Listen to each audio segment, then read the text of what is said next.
আপনারা সকলেই জানেন জুন মাসের 1 তারিখ থেকে অন্নপূর্ণা ভাণ্ডারের জন্য ফর্ম ফিল সেটি কিন্তু শুরু হয়ে গিয়েছে এবং 1 এবং 2 এই দুদিন কিন্তু ফর্ম জমা পড়েছে। কিন্তু অবাক করার বিষয় হচ্ছে এই 1-2 তারিখে যে সকল ব্যক্তিরা ফর্ম জমা দিয়েছে তাদের মধ্যে অধিকাংশ ফর্মই কিন্তু তারা ভুলভাবে ফিল করেছে, যার জন্য তাদের ফর্মগুলো কিন্তু বাতিল হতে চলেছে। আজকের এই ভিডিওতে আমি আপনাদের জানাবো যে ফর্মটা কিভাবে আপনারা সঠিকভাবে ফিল করবেন এবং ওর থেকেও গুরুত্বপূর্ণ বিষয় হচ্ছে কি কি ডকুমেন্ট দিতে হবে। ইউটিউবে এমন বহু ক্রিয়েটার রয়েছে যারা কিন্তু ডকুমেন্ট সম্পর্কে কোনো কিছু ক্লিয়ারলি বলছে না, যার জন্য কিন্তু মানুষ বিভ্রান্ত হচ্ছে। ইভেন এমন অনেক ক্রিয়েটার রয়েছে যারা ফর্ম ফিল আপটা সঠিকভাবেও বলতে পারছেন না। তো তাদেরকে আমি অনুরোধ করব আপনারা দয়া করে ভিডিওটা ভালো করে তৈরি করুন, তাহলে মানুষ বিভ্রান্ত হবে না। তো আপনারা সকলে হয়তো এই ধরনের ফর্ম পেয়েছেন, যাদের আইসিডিএস মহিলা বা আইসিডিএসরা যারা ফর্ম দিয়েছে তারা এইটা পেয়েছেন, অথবা যারা অনলাইনে বার করেছেন তারা হয়তো যে প্রিন্টেবল যে ফরম্যাট সেই একই ফর্ম পেয়ে থাকবেন। এটা বাংলা, ইংরেজি এবং হিন্দি তিনটি ভাষাতেই রয়েছে, সম্ভবত আপনারা বাংলা ভাষাতেই পেয়ে থাকবেন। তো আজকের আমি এই ফর্মটা একদম লিখে লিখে আপনাদেরকে দেখাবো যে কীভাবে ফিল করতে হবে এবং কোন কোন ডকুমেন্ট লাগছে। তাহলে চলুন দেখে নিই। তাহলে চলুন ভিডিওটি শুরু করা যাক। আশা করি আপনারা সকলেই ফর্মটিকে ভালোভাবে দেখতে পাচ্ছেন। তাও যদি কোনো জায়গায় লেখা অস্পষ্ট হয়, আপনারা আমার মুখে আমি যেটা বলছি সেটাকে একটু ভালো করে শুনবেন। এই হচ্ছে ফর্মটা এই যে কলমটা রয়েছে এখানে কি বলা হয়েছে, পরিবারের প্রধানের নাম। পরিবারের প্রধানের নামটা আপনাদের এইখানে লিখতে হবে। এবার প্রথম প্রশ্নটা হয়তো হতে পারে, দাদা বাংলাতে লিখবো না ইংরাজিতে লিখবো? আমি সেক্ষেত্রে বলবো যে বাংলা ফর্ম বলে বাংলাতে লিখতে হবে এমন কোনো বাধ্যবাধকতা নেই। আপনি চাইলে ইংলিশে লিখতে পারেন, তাহলে যখন ডেটাটা এন্ট্রি করা হবে তখন নামের স্পেলিংটা খুব সুবিধা হয় মানে টাইপ করতে। তাই এটাকে ইংলিশে করবেন এবং পুরোটা ক্যাপিটাল লেটারে লেখার চেষ্টা করবেন, যেমনটা আমি লিখেছি।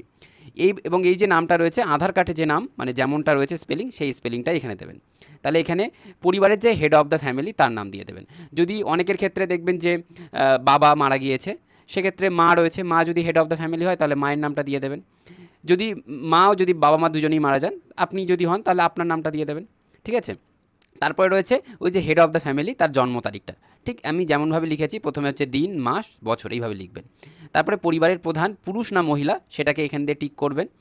তারপরে বলেছে এই হেড অফ দ্য ফ্যামিলির যে আধার কার্ড নম্বরটা, সেই আধার কার্ড নম্বরটা একদম সুন্দরভাবে এখানে লিখে দেবেন। তারপরে যেটা রয়েছে ডিজিটাল রেশন কার্ডে পারিবারিক আইডি। এটা অনেকের ক্ষেত্রে আপনাদের জানা নেই যে ডিজিটাল রেশন কার্ডের পারিবারিক আইডিটা কি। যদি আপনি অনলাইন দেখে বার করতে পারেন তাহলে খুবই ভালো, আর যদি না বার করতে পারেন তা না দেবেন, তাতে কোনো অসুবিধা নেই। এটা দিলেও ক্ষতি নেই, না দিলেও কোনো ক্ষতি নেই। তারপরে বলেছে পরিবারের সদস্য সংখ্যা। আপনাদের পরিবারে যতজন রয়েছে সেই সংখ্যাটা ইংরেজিতেই লিখবেন, মানে ডিজিটগুলো চেষ্টা করবেন ইংরেজিতে লিখতে, তাহলে খুব সুবিধা হয়। এবারে হচ্ছে ঠিকানাটা একদম ফুল ঠিকানা লিখবেন। প্রথমে ভিলেজটা লিখবেন। তারপরে হচ্ছে পোস্ট অফিসটাকে লিখবেন। তারপরে হচ্ছে পিএস মানে হচ্ছে থানা, সেই থানাটা লিখবেন। ডিস্ট্রিক্ট সাউথ 24 পরগনা এবং শেষে পিনটা লিখে দেবেন। এবং এখানে কোন ঠিকানাটা দেবেন, যেটা আপনার স্থায়ী ঠিকানা। অনেকের ক্ষেত্রে যারা ভাড়া ঘরে বসবাস করেন সেটা কিন্তু তাদের অস্থায়ী ঠিকানা। আপনাদের ডকুমেন্টে যে ঠিকানাটা রয়েছে আপনারা সেই ঠিকানাটা দেবেন। ঠিক আছে? তারপরে হচ্ছে যোগাযোগের জন্য যে হেড অফ দ্য ফ্যামিলি তার যে মোবাইল নম্বর, সেই মোবাইল নম্বরটা দিয়ে দেবেন। এবং মোবাইল নম্বরটা অবশ্যই আধারের সাথে কিন্তু লিঙ্ক হওয়া চাই। যদি লিঙ্ক হওয়া না থাকে তাহলে কিন্তু দেওয়া যাবে না। এবার অনেকের ক্ষেত্রে এইটা হতে পারে যে দাদা আমার তো মোবাইল নম্বর লিঙ্ক করা নেই আধারের সাথে, তাহলে কোন নম্বরটা দেবো? তখন আপনি কি করবেন, আপনার যে নম্বরটা সবসময় চালু থাকে সেই মোবাইল নম্বরটা দিয়ে দেবেন এবং চেষ্টা করবেন পরবর্তী সময়ে আধারের সাথে ওটা লিঙ্ক করে নিতে। তারপরে এইখানটাতে প্রচুর ব্যক্তি ভুল করছে, এটা কিন্তু একটু ভালো করে আপনারা শুনবেন। এইখানে কি আছে, পরিবারের প্রধানের নাম। প্রধানের নামটা আপনারা এইখানে লিখবেন। আপনারা কি করছেন, অনেকে এইখানে যে প্রধানের নাম লিখছে প্লাস সদস্য অনের জায়গাতেও একইভাবে প্রধানের নাম লিখছে, এটা করলে চলবে না। পরিবারের যে প্রধান তার নামটা এইখানে লিখবেন। যদি পুরুষ হয় তাহলে তো অন্নপূর্ণার ভাণ্ডার পাবে না। যেহেতু দেখুন এই যে সুভাষ বৈদ্য, ইনি হচ্ছেন পুরুষ পরিবারের প্রধান, তো ইনি অন্নপূর্ণা ভাণ্ডার পাবে না, তাই আমি কিন্তু হ্যাঁতে টিক দিইনি। এবং এনার যে স্ত্রী রয়েছে পুষ্পবৈদ্য, ইনি হচ্ছে প্রথম সদস্য। তাই চেষ্টা করবেন এখানে কিন্তু কেউ পরিবারের প্রধানের নাম লিখবেন না, বাকি যে সদস্য তাদের নামগুলো এখানে লিখবেন। তো এখানে প্রথম সদস্য পুষ্পবৈদ্য, ইনি মহিলা এবং ইনি অন্নপূর্ণার ভাণ্ডারের জন্য এলিজেবল, তাই এনার জায়গায় আমি এখানে টিক দিয়ে দিয়েছি। তারপরে দেখুন এনার জন্ম তারিখটা এখানে দিয়ে দেবেন এবং যে ফিমেল সেটা আমি লিখে দিয়েছি। এই প্রধানের সাথে এনার যে সম্পর্কটা সেটাকে কিন্তু এখানে আমি লিখে দিয়েছি। তারপরে আধার নম্বর। প্রথম সদস্য মানে প্রথম পেজটা পুরোপুরি বোঝা গিয়েছে আশা করছি। তো এটা আপনারা একটু খেয়াল করবেন। এবং আরও একটা জিনিস আমি শেষে বলবো। এবারে এই দ্বিতীয় পেজটা, আপনাদের পরিবারে যদি পরবর্তী সদস্য থাকে, এই যে সুপর্ণা বৈদ্য, এই নিউ মহিলা, এনার ঠিক একইভাবে নাম, জন্ম তারিখ, লিঙ্গ, এনার প্রধানের সাথে এনার সম্পর্ক এবং আধার নম্বর দিয়ে দেবেন। এবং এই ব্যক্তিটাও কিন্তু অন্নপূর্ণা ভাণ্ডারের জন্য এলিজিবল, তাই এখানেও কিন্তু আমি এখানে টিক দিয়ে দিচ্ছি। আপনাদের পরিবারে একটা ফর্ম দিয়ে একটা হবে এমনটা কিন্তু কোনো কথা নেই। যদি একটার বেশি মানে ম্যাক্সিমাম 5টা সদস্য রয়েছে, 5টা সদস্যই যদি এলিজিবল হয় তাহলে 5টাতে আপনারা টিক দিতে পারবেন। তার পরবর্তী সদস্য দিয়ে দিয়েছি, এনার ক্ষেত্রে এনার নাম দিয়েছি, জন্ম তারিখ, লিঙ্গ, প্রধানের সাথে সম্পর্কটা এখানে লিখবেন এবং আধার কার্ড নম্বরটা এখানে দিয়ে দেবেন। ইনি যেহেতু ছেলে তাই ইনি পাবেন না, তাই টিক দিইনি। এবার অনেকের ক্ষেত্রে পরিবারে 5 জনের বেশি সদস্য রয়েছে, তখন আপনারা কি করবেন, এই পেজটাকে আবার একটা জেরক্স করবেন, করে সেইটাকেই ফিল করে এখানে আটকে দেবেন, স্টেবল করে দেবেন। ঠিক আছে, এবার হচ্ছে পরবর্তীতে হচ্ছে ব্যাংকের অ্যাকাউন্টের ডিটেলস দিতে হবে। প্রথমে হচ্ছে হেড অফ দ্য ফ্যামিলির অ্যাকাউন্ট ডিটেলস দিতে হবে। এইখানে হচ্ছে তার যে ব্যাংক, যে ব্যাংকের সাথে ডিবিটি লিঙ্ক করা রয়েছে, অনেক ব্যাংক থাকতে পারে কিন্তু যে ব্যাংকের সাথে লিঙ্ক করা রয়েছে সেই ব্যাংকের নামটা এখানে লিখে দেবেন ক্যাপিটাল লেটারে। তারপর হচ্ছে অ্যাকাউন্ট নম্বর দিতে হবে, তারপর হচ্ছে আইএফএসসি কোডটা দিতে হবে। এগুলো একটু কেয়ারফুলি ভালো করে একটু ফিল আপ করবেন যাতে কোনো রকম ভুল ত্রুটি না হয় বা হোয়াইটনার যেন ইউজ না করতে হয়। তারপরে হচ্ছে এইটি পরিবারের প্রথম সদস্য যার নাম দিয়েছিলেন সেই প্রথম সদস্যের ব্যাংকের অ্যাকাউন্টের ডিটেলস দিয়ে দেবেন। দ্বিতীয় সদস্য যার নামটা ওখানে দিয়েছিলেন সেই দ্বিতীয় সদস্যের অ্যাকাউন্ট ডিটেলস এখানে দিতে হবে। তৃতীয় সদস্য ঠিক এইভাবে পুরোটা আপনার ফিল আপ করবেন। যদি কারোর ব্যাংকের অ্যাকাউন্ট না থেকে থাকে, ধরুন দ্বিতীয় সদস্য আর ব্যাংকের অ্যাকাউন্ট নেই, তাহলে এই দ্বিতীয় সদস্য জায়গাটা আপনি ফাঁকা রেখে দেবেন। হয়তো দেখা গিয়েছে তৃতীয় সদস্যের ব্যাংকের অ্যাকাউন্ট রয়েছে, তাহলে তৃতীয় সদস্যের জায়গাটায় আপনি ফিল করবেন। আশা করি জিনিসটা বোঝা গিয়েছে। তারপরে হচ্ছে এই যে হেড অফ দ্য ফ্যামিলি বা সকলের যে এপিক নম্বর বা ভোটার কার্ড যে নম্বরটা, প্রথমে হেড অফ দ্য ফ্যামিলির যে এপিক নম্বর যেটা ভোটার কার্ডে থাকে সেটা দিয়ে দেবেন। তারপরে ইম্পর্টেন্ট যেটা হচ্ছে বিধানসভা ক্ষেত্র এবং অংশ। আপনারা রিসেন্টলি এসআইআরের ফর্ম ফিল আপের সময় যে বিধানসভা ক্ষেত্রটি লিখেছিলেন সেই বিধানসভা ক্ষেত্রটি লিখবেন এবং তার যে অংশ নম্বর সেই অংশ নম্বরটা দেখবেন একদম কর্নারের দিকে থাকে, সেই অংশ নম্বরটা এখানে দিয়ে দেবেন। তারপরে ঠিক একইভাবে প্রথম সদস্য, দ্বিতীয় সদস্য, তৃতীয় সদস্য ওখানে যেমনভাবে নাম দিয়েছিলেন ঠিক একইভাবে তাদের যে এপিক নম্বর সেগুলো দিয়ে দেবেন। কারোর যদি না থেকে থাকে তাহলে দেওয়ার দরকার নেই। তাহলে আশা করি এই পেজটা মানে বুঝতে পেরেছেন আশা করি। তো এবার হচ্ছে পরবর্তী পেজ, এইটাতে এখানে রয়েছে আপনি কি সংরক্ষিত, মানে আপনার কি কাস্ট সার্টিফিকেট রয়েছে। যদি এখানে এই ব্যক্তির কাস্ট সার্টিফিকেট রয়েছে, এসসি সার্টিফিকেট রয়েছে, তাই আমি এসসিতে টিক দিয়ে দিয়েছি এবং বলেছে এইটা যখন দিচ্ছেন তখন কী কী ডকুমেন্ট দিতে হবে সেটাও কিন্তু এই পাশাপাশি বলে দিয়েছে। যদিও আমি সবার শেষে ডকুমেন্টগুলো কী কী লাগছে সব আমি একবারেই বলে দেবো, তখন আপনাদের বুঝতে সুবিধা হবে। তারপর হচ্ছে রেশন কার্ড। আপনার কি ডিজিটাল রেশন কার্ড আছে? হ্যাঁ হলে হ্যাঁ দেবেন, না হলে নাতে দেবেন। এখানে হ্যাঁ রয়েছে, হ্যাঁ দিয়ে দিচ্ছি। এবার বলছে আপনার কার্ডের ধরন কীরকম। এই আপনার এখানে যে কার্ডটা হবে, কার্ডের যে ধরন সেই ধরনটাতে আপনি টিক দিয়ে দেবেন। এখানে যেমন PHH রয়েছে, এটাতে আমি টিক দিয়ে দিলাম। তারপরে বলছে আপনি কি প্রত্যেক মাসে রেশন তুলছেন নিয়মিত, যদি হ্যাঁ হয় হ্যাঁ দেবেন, না হলে না দেবেন। ঠিক আছে, তারপরে বলছে এটাতেও কিন্তু আপনাদের অনেকের ভুল হচ্ছিল। এবার অনেকের প্রশ্ন রয়েছে, দাদা আমাদের বাড়িতে দুটো পাকা ঘর রয়েছে, মানে দুটো ঘরে আমরা বসবাস করি এবং একটা রান্নাঘর রয়েছে, তাহলে রান্নাঘরটা কি ধরবো? না, সেক্ষেত্রে আপনাকে রান্নাঘরটা ধরতে হবে না। এখানে বলেছে আপনার বাড়িতে 3টি পাকা ঘর মানে বসবাসযোগ্য ঘর থাকতে হবে। তাই যদি 3টের বেশি পাকা ঘর থাকে বা 3টে থাকে তাহলে আপনি হ্যাঁ করবেন, নাহলে না করবেন। তাহলে আমি এখানে হ্যাঁ করে দিচ্ছি। পরবর্তীতে হচ্ছে জমির মালিকানা। এইটাতেও প্রচুর ব্যক্তি ভুল করছেন। এখানে কি হচ্ছে দেখুন, যার নামে জমি রয়েছে মানে আপনি যে জায়গায় বসবাস করছেন সেই জায়গাটা যদি আপনার নামে থেকে থাকে তবেই আপনি হ্যাঁ করুন, না হলে হ্যাঁ করার দরকার নেই, আপনি না করবেন। এবার অনেকের ক্ষেত্রে এমন হয় যে পরিবারে আপনার বাবা মা আপনাদের সাথে থাকে না বা আপনাদের সাথে খাওয়া দাওয়া করে না, তারা আলাদাভাবে থাকে এবং আপনি, আপনার স্ত্রী এবং আপনার সন্তানরা আলাদাভাবে থাকেন, কিন্তু আপনার বাবা এখনও আপনার নামে জমি দলিল লিখে দেয়নি বা জমি ভাগ করেনি। সেক্ষেত্রে আপনি না করবেন, আপনাকে হ্যাঁ করতে হবে না, আপনাকে নাই করতে হবে। তারপরে বলেছে পরিবারের সদস্যদের মোট জমির পরিমাণ।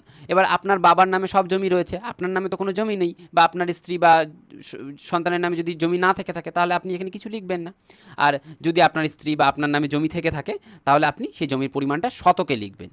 যদি আপনারা তো অনেকে কাঠার হিসাবে জানেন, তো ওটাকে গুগলে গিয়ে মারবেন কাঠা থেকে শতক ট্রান্সফার, তো সেখানে দেখবেন অনেক লিঙ্ক পেয়ে যাবেন, সেখান থেকে আপনি কাঠা থেকে শতকে ট্রান্সফার করতে পারবেন। তারপরে হচ্ছে যানবাহন। আপনার বাড়িতে যদি 4 চাকা গাড়ি মানে হচ্ছে জিপ, ট্রাক্টর এই ধরনের যদি গাড়ি থেকে থাকে তাহলে আপনি হ্যাঁ করবেন, না হলে না করবেন। আর যদি থেকে থাকে তাহলে কিন্তু মডেল নম্বর এবং গাড়ির রেজিস্ট্রেশন নম্বর এটা কিন্তু আপনাকে দিতে হবে এবং কটা গাড়ি রয়েছে সেই নম্বরটাও এখানে দিতে হবে। আশা করি এই পেজটাও বোঝা গিয়েছে। আমি একটু তাড়াতাড়ি বলছি, আপনারা দরকার একটু ভিডিওটি পজ করে করে শুনবেন বা দেখে দেখে ফিল আপ করবেন, তাহলে কোনো রকম ভুল ত্রুটি হবে না। তারপরে আরও একটা গুরুত্বপূর্ণ বিষয় হচ্ছে এইটা, এখানেও আপনারা অনেকে মানে ভুল করছেন। এখানে কি বলা হয়েছে, পরিবার ভিত্তিক সদস্যের স্বাস্থ্য বিমা। আপনাদের অনেকের কিছু বেসরকারি স্বাস্থ্য বিমা যেমন পলিসি বাজারে স্বাস্থ্য বিমা, স্টার হেলথ এরকম অনেক স্বাস্থ্য বিমা থেকে থাকে, আপনারা যদি করে থাকেন তাহলে তো হচ্ছে হ্যাঁ করছেন। এবার অনেকের ক্ষেত্রে না করে দিচ্ছেন, কিন্তু আমি একটা জিনিস আপনাদেরকে বলি, এখনও কিন্তু স্বাস্থ্যসাথী কার্ড মানে অ্যাভেলেবেল রয়েছে, এখনও কিন্তু স্বাস্থ্যসাথী কার্ড পুরোপুরি বন্ধ হয়ে যায়নি। তাই আপনি কিন্তু অবশ্যই এখানে হ্যাঁ করবেন, যদি আপনার স্বাস্থ্যসাথী কার্ড থেকে থাকে। তাহলে হ্যাঁ করলেন, স্বাস্থ্যসাথী কার্ড দিয়ে দিলেন, সরকারি, এটা যেহেতু সরকারি সরকারি লিখলেন।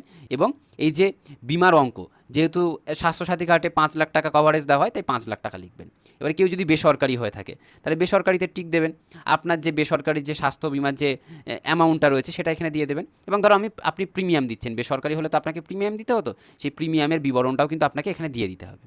ঠিক আছে, এবারে যেহেতু সরকারি হয়েছে স্বাস্থ্যসাথী, তাই স্বাস্থ্যসাথীর আন্ডারে তো পুরো পরিবার চলে আসে, তাই আপনি কি করবেন, স্বাস্থ্যসাথী চাইলে এখানে লিখতে পারেন, নাও লিখতে পারেন, আপনি শুধু এগুলোকে টিক দিয়ে দিতে পারেন। ঠিক আছে, তো আশা করি এই জিনিসটা বোঝা গিয়েছে। এবার হচ্ছে আয় বা পেশা, আপনাদের বাড়িতে যদি কেউ ট্যাক্স দিয়ে থাকে তাহলে আপনি হ্যাঁ করবেন, অন্যথা আপনি না করবেন। তারপরে বলেছে পরিবারের প্যান কার্ড, আপনাদের পরিবারে যদি প্যান কার্ড থেকে থাকে তাহলে আপনি হ্যাঁ করবেন। যেমন প্যান কার্ড, যেমন প্রথম হচ্ছে head of the family, head of the family Subhash Baidya ছিল, তার নাম লিখেছি এবং প্যান কার্ড নম্বরটা লিখে দিয়েছি। এবং পরিবারে যদি প্যান কার্ড না থেকে থাকেন তাহলে আপনি না করবেন।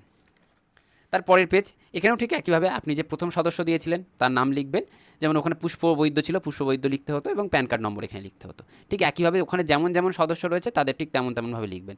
দেখা গেল যে দ্বিতীয় সদস্যের কোনো প্যান কার্ড নেই, তাহলে দ্বিতীয় সদস্য জায়গায় ফাঁকা দিয়ে দেবেন। দেখা গেল তৃতীয় সদস্যের প্যান কার্ড রয়েছে, তাহলে তৃতীয় সদস্যের নাম লিখবেন, প্যান কার্ড নম্বর দিয়ে দেবেন। তারপরে হচ্ছে কর্মসংস্থানের ধরন, আপনাদের হেড অফ দ্য ফ্যামিলি তিনি কি কেমন ধরনের কাজ করেন, তিনি যদি এর মধ্যে যা রয়েছে সরকারি বেসরকারি ব্যবসায়ী মালিক এর মধ্যে যদি আপনাদের ম্যাচ করে তাহলে আপনি টিক দেবেন, যেমন ইনি ব্যবসায়ী, তো ব্যবসায়ীতে টিক দিলাম। যদি না হয় বা এর সাথে কোনো রকম ম্যাচ না করে তাহলে আপনি অন্যান্যতে টিক দিয়ে দেবেন। তারপর বলছে দ্বিতীয় সদস্য, যেমন দ্বিতীয় সদস্য কোনো রকম কাজ করে না, উনি বাড়িতেই থাকেন, তাই আমি বেকারে টিক দিয়ে দিচ্ছি। তারপর হচ্ছে এই যে দ্বিতীয় সদস্য, দ্বিতীয় সদস্য ইনি আংশিকভাবে পার্ট টাইম করেন, তো আমি এখানে আংশিক দিয়ে দিলাম। তৃতীয় সদস্য, তৃতীয় সদস্যটাও ঠিক একইভাবে আপনারা দিয়ে দেবেন, এই যতগুলো সদস্য রয়েছে এটা। তারপরে হচ্ছে পরিবারের শিক্ষাগত যোগ্যতা, এইবারে আমি এখানটাতে একটু জিনিসটা বলি। আপনাদের অনেকের মনে হচ্ছে দাদা আমি তো 5-6 পর্যন্ত পড়েছি, তাহলে আমি কি শিক্ষিতর মধ্যে ধরবো না অশিক্ষিতর মধ্যে ধরবো, আমি তো কোনো রকম কাগজপত্র দেখাতে পারবো না। দেখুন, আপনি যদি সই করতে পারেন সেই হিসাবে কিন্তু শিক্ষিত হয়, মানে ধরা হয়। তাই যদি 8 পাসের সার্টিফিকেট আপনার কাছে থেকে থাকে, মানে যারা 8 বেশি পাস করেছো তারা সার্টিফিকেট দেবে, তার বাকিদের সার্টিফিকেট দেওয়ার দরকার নেই। যেমন আমাদের পরিবারে চারজনই শিক্ষিত, তাহলে প্রথমজন হেড অফ দ্য ফ্যামিলি শিক্ষিত দিলাম, কিন্তু তিনি দেখা গিয়েছে ক্লাস 5 পর্যন্ত পড়েছে, তাহলে আমি জাস্ট এখানে 5 লিখে দিচ্ছি, জাস্ট 5 লিখে দিলাম। কিন্তু এই ক্লাস 5-এর যেহেতু ওনার কোনো রকম সর্বোচ্চ শিক্ষাগত যোগ্যতা সার্টিফিকেট নেই, তাই ক্লাস 5-এর সার্টিফিকেট দেওয়ার দরকার পড়বে না। ঠিক আছে, এবং আরও একটা জিনিস বলে দিই, এবং আপনাদের পরিবারে যদি অশিক্ষিত যে কজন থাকবে তাদের নম্বরটা কিন্তু এখানে দিয়ে দেবেন। পরের পেজে দেখুন, প্রথম সদস্য শিক্ষিত হলে শিক্ষিত, অশিক্ষিত হলে অশিক্ষিত, এরমভাবে দিয়ে দেবেন এবং সর্বোচ্চ শিক্ষাগত যোগ্যতা এইখানটাতে দিয়ে দেবেন। যেমন প্রথম সদস্য ইনি হচ্ছে এইচএস পাস, তাহলে আমি এখানে এইচএস পাস লিখে দিলাম, এটা লিখে দিলাম। ঠিক একইভাবে বাকি যে সদস্য রয়েছে সেটাকে আপনি দিয়ে দেবেন। তারপরে বলছে 5 নম্বরে যে আপনাদের পরিবারের কোনো সদস্য কি মন্ত্রী বা সদস্য বা প্রধান বা বিধায়কের রয়েছে, যদি হ্যাঁ হয় তাহলে হ্যাঁ দেবেন, না হলে না দেবেন। এখানে যেমন না, যদি হ্যাঁ হয় তাহলে কিন্তু আপনার এখানে ওই যে আপনার যে রেজিস্ট্রেশন নম্বর বা সদস্য নম্বর সেটা কিন্তু আপনাকে এখানে দিতে হবে এবং তার সাথে প্রয়োজনীয় নথিটাও দিতে হবে। এবার বলছে আপনাদের পরিবারে কেউ কি পেনশন পাচ্ছে, হ্যাঁ হলে হ্যাঁ দেবেন, না হলে না দিয়ে দেবেন। জিএসটি কেউ কি দিচ্ছে, ঠিক হ্যাঁ হলে হ্যাঁ দেবেন, না হলে না দিয়ে দেবেন। এবার বলছে পরিবারের মোট বার্ষিক আয়, আপনাদের পরিবারে যতজন রয়েছে তাদের সবার আয়গুলোকে, মানে সবার আয় বছরে কত সেটা আপনি এখানে দিয়ে দেবেন সংখ্যাতে। ঠিক আছে, তাহলে এই পেজটা আশা করি বোঝা গিয়েছে। তার পরের পেজ, এই পরের পেজে হচ্ছে সিএএতে। আপনাদের বাড়িতে যদি কেউ সিএএতে আবেদন করে থাকে তাহলে আপনি হ্যাঁ করবেন এবং আবেদন নম্বর দেবেন। যদি আবেদন করার পরে আপনাদের ইস্যু হয়ে গেছে এবং সার্টিফিকেটও দিয়ে দিয়েছে তাহলে আপনি এইখানে ক্লিক করবেন এবং সার্টিফিকেট নম্বর দিয়ে দেবেন। এবারে দেখা গেল আপনাদের বাড়িতে কেউ সিএএতে আবেদনই করেনি, তাহলে আপনি জাস্ট, বা আবেদন করার প্রয়োজনও পড়েনি, তাহলে আপনি জাস্ট এখানে প্রযোজ্য নয় এইগুলোতে টিক দিয়ে দেবেন। ঠিক আছে, পরের পেজে বলছে আপনাদের পরিবারে যদি কেউ কিষাণ ক্রেডিট কার্ড বা অন্যান্য যে মৎস্যজীবী ক্রেডিট কার্ড, শিক্ষার্থী ক্রেডিট কার্ড যদি থেকে থাকে তাহলে যার যেটা রয়েছে সেটা দিতে। ধরুন পরিবারের প্রধান কিষাণ ক্রেডিট কার্ড পান, তাহলে ক্রেডিট কার্ডের নম্বর, তার সংখ্যা এবং ইস্যু তারিখ এটা কিন্তু দিতে হবে। এবার ধরো এখানে যে তৃতীয় সদস্য ছিল সুজয় বৈদ্য, তার ধরো স্টুডেন্ট ক্রেডিট কার্ড রয়েছে, তাহলে স্টুডেন্ট ক্রেডিট কার্ডের নম্বর, আইডি সংখ্যা এবং ইস্যু তারিখটা এখানে দিতে হবে। আশা করি এই জিনিসটা বোঝা গিয়েছে। তারপরে বলছি এই যে রিসেন্টলি এসআইআর হলো, এই এসআইআরের কি আপনি বাদ গিয়েছেন বা আপনার মামলাটার কি ট্রাইব্যুনালে রয়েছে, যেমনটা আপনার রয়েছে তেমনটা দেবেন। যেমন এখানে এনার এসআইআরে কোনো রকম সমস্যা হয়নি, তাই এখানে প্রযোজ্য নয় দিয়ে দিচ্ছি। যদি এসআইআরে যদি নাম বাদ গিয়ে থাকে এবং ট্রাইব্যুনালে যদি আবেদন না করে থাকে তাহলে না দেবেন, আর হ্যাঁ হলে হ্যাঁ দিয়ে দেবেন এবং মামলার বিবরণটা আপনাকে এখানে দিতে হবে। ঠিক একইভাবে পরবর্তী যে সকল সদস্য রয়েছে সেই সকল সদস্যের এই জিনিসটা কিন্তু দিয়ে দেবেন। ঠিক আছে, আশা করি এই পেজটা বোঝা গিয়েছে। তার পরের পেজটা, এর পরের পেজে দেখুন এটা, এখানে আপনাদের পরিবারে কোনো শিশু যদি বিদ্যালয়ে পড়ে থাকে, মানে হচ্ছে পড়াশোনা করছে, সেক্ষেত্রে শিশুটির নাম দেবেন, এখানে কোন ক্লাসে পড়ছে সেই শ্রেণীটা দেবেন এবং এখানে বিদ্যালয়ের নামটা দেবেন। তারপর হচ্ছে বিদ্যালয়টি কি সরকারি বেসরকারি সেই জিনিসগুলো কিন্তু এখানে আপনাকে টিক দিতে হবে। এবারে একটা জিনিস বলি, অনেকে রয়েছে যারা হোম স্কুলিং করেন, মানে বিশেষ করে যারা ওই স্পোর্টস ক্যাটাগরির সাথে যুক্ত, তারা খেলাধুলার জন্য মানে রেগুলার স্কুলে যান না, তারা সপ্তাহে 1-2 দিন স্কুলে যান, সেটাকে বলা হয় হোম স্কুল। বা যারা হোস্টেলে থাকেন তাদের ক্ষেত্রে কিন্তু এই অন্যান্যতে ক্লিক হবে এবং আপনাদের হোম স্কুল না হোস্টেল সেই জিনিসটা কিন্তু আপনাদের এখানে লিখে দিতে হবে। ঠিক আছে, আপনাদের পরিবারে যতগুলো শিশু রয়েছে ঠিক সেই রকমভাবে এই 1, 2, 3 করে করে আপনারা দিয়ে দেবেন। পরবর্তী এই পেজে এখানে বলেছে শিশুদের টিকাকরণের অবস্থান। আপনাদের যে প্রথম শিশুটি যদি টিকাকরণ হয়ে যায় বা টিকাকরণ সম্পূর্ণ হয়েছে বা শুরু হয়েছে তাহলে আপনি এখানে হ্যাঁতে দিয়ে দেবেন। আর ধরুন টিকাকরণ এখনও হয়নি তাহলে আপনি না দেবেন। এবারে দেখুন, যদি আপনার টিকাকরণ হয়ে গিয়ে থাকে বা সম্পূর্ণ হয়ে থাকে বা চলছে, সেক্ষেত্রে কিন্তু আপনার যেই টিকাকরণের জন্য দেখবেন একটা কার্ড দিয়ে দেয়, সেই কার্ডে লেখা থাকে যে কোন টিকা কত রয়েছে, কবে দেওয়া হয়েছে, সেই কার্ডের কিন্তু আপনাকে জেরক্স কপি দিতে হবে। আর যদি টিকাকরণ না হয়ে থাকে তাহলে আপনি লাস্ট কবে টিকাকরণ করিয়েছিলেন সেই কার্ডটার বা সেইটার ছবি দিতে হবে এবং আপনি কেন করাচ্ছেন না সেই জিনিসটাও কিন্তু অনেকে বলতে হবে। অনেকের ক্ষেত্রে কী হয়ে থাকে, বাচ্চাদের ক্ষেত্রে কিছু সিরিয়াস রোগ থেকে থাকে যার জন্য টিকাকরণ করানো যায় না, সেক্ষেত্রে কিন্তু আপনাকে ওই রোগের যে প্রেসক্রিপশন সেই প্রেসক্রিপশনে জেরক্স দিতে হবে। ঠিক আছে, আশা করি এই জিনিসটা বোঝা গিয়েছে। এবার হচ্ছে পরেরটা, এইটাতেও কিন্তু আপনারা অনেকে ভুল করছেন। এখানে বলেছে আপনি কি ডিবিটির মাধ্যমে কোনো রকম মানে সুবিধা প্রকল্পের সুবিধা পাচ্ছেন। এখন কিন্তু পশ্চিমবঙ্গে হাতে গোনা 1 থেকে 2টো প্রকল্পই কিন্তু চালু রয়েছে। না লক্ষ্মীর ভাণ্ডার চালু রয়েছে, এগুলো কিন্তু লক্ষ্মীর ভাণ্ডার, বার্ধক্য ভাতা এগুলো কিন্তু চালু নেই, তাই আপনি কিন্তু এগুলো দিতে পারবেন না। কোন কোনগুলো চালু রয়েছে, কিষাণ ক্রেডিট কার্ডের মাধ্যমে যে দেওয়া মানে টাকা দেওয়া সেটা চালু রয়েছে। তারপরে প্রধানমন্ত্রী উজ্জ্বলা যোজনার মাধ্যমে যে গ্যাস দেওয়া হতো সেই গ্যাসটাও কিন্তু এখন দেওয়া হচ্ছে, তো সেই প্রকল্পগুলো চালু রয়েছে। তো অনেকেই কী করছে, এখানে হ্যাঁ দিয়ে দিচ্ছেন এবং লক্ষ্মীর ভাণ্ডার বা বার্ধক্য ভাতা এটা লিখে দিচ্ছেন, এটা কিন্তু করবেন না।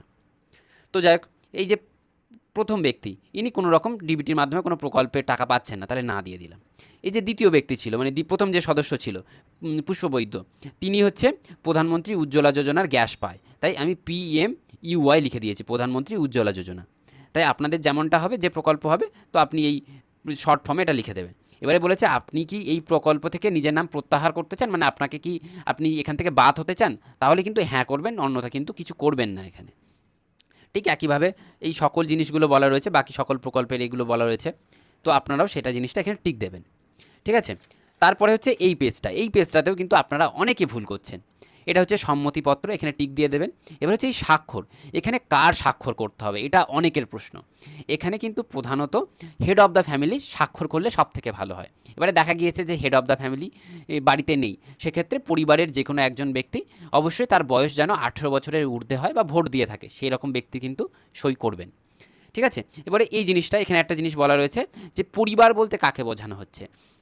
পরিবার বলতে বোঝানো হচ্ছে যারা একসাথে বসবাস করছে এবং একই রান্নাঘরে রান্না করে কিন্তু তারা খাবার খাচ্ছে, তাদের পরিবার বলা হচ্ছে। এবারে দেখা গিয়েছে আপনাদের পরিবারে হয়তো 1-2টো ঘরে থাকছেন কিন্তু আপনারা আলাদা আলাদা করে রান্না করে খাচ্ছেন, তাহলে সেক্ষেত্রে আপনাদের 2টো ফর্ম ফিল আপ করতে হবে।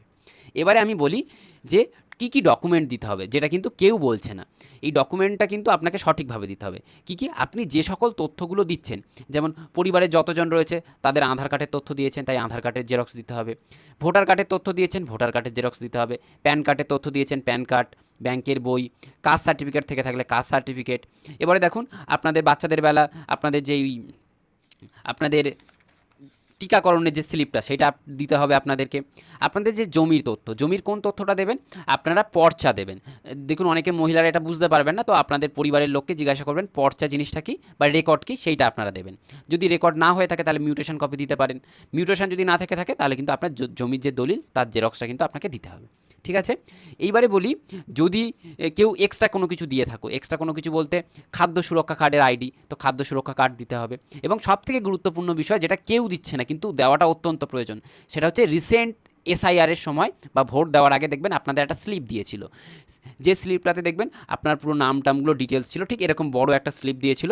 সেই স্লিপটার জেরক্স কিন্তু আপনাকে দিতে হবে, মানে এসআইআরের প্রুফ হিসাবে কিন্তু আপনাকে দিতে হবে।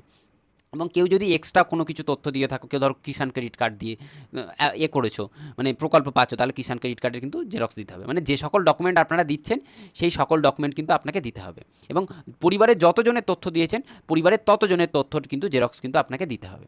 আশা করি জিনিসটা বোঝা গিয়েছে। তারপরেও যদি কোনো জায়গায় কারোর কোনো রকম ডাউট থেকে থাকে বা বুঝতে অসুবিধা হয় তাহলে কমেন্ট বক্সে জানিয়ে দিও, আমি যথাযথ উত্তর তার দিয়ে দেবো, অথবা আমি ভিডিওটি যদি ভালো লেগে থাকে তাহলে অবশ্যই একটি লাইক করে দেবেন এবং হেল্পফুল মনে হলে অবশ্যই প্রত্যেকের সাথে শেয়ার করবেন।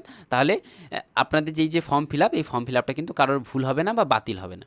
তাহলে দেখা হচ্ছে পরবর্তী নতুন ভিডিওতে, ততক্ষণ আপনারা ভালো থাকুন, সুস্থ থাকুন।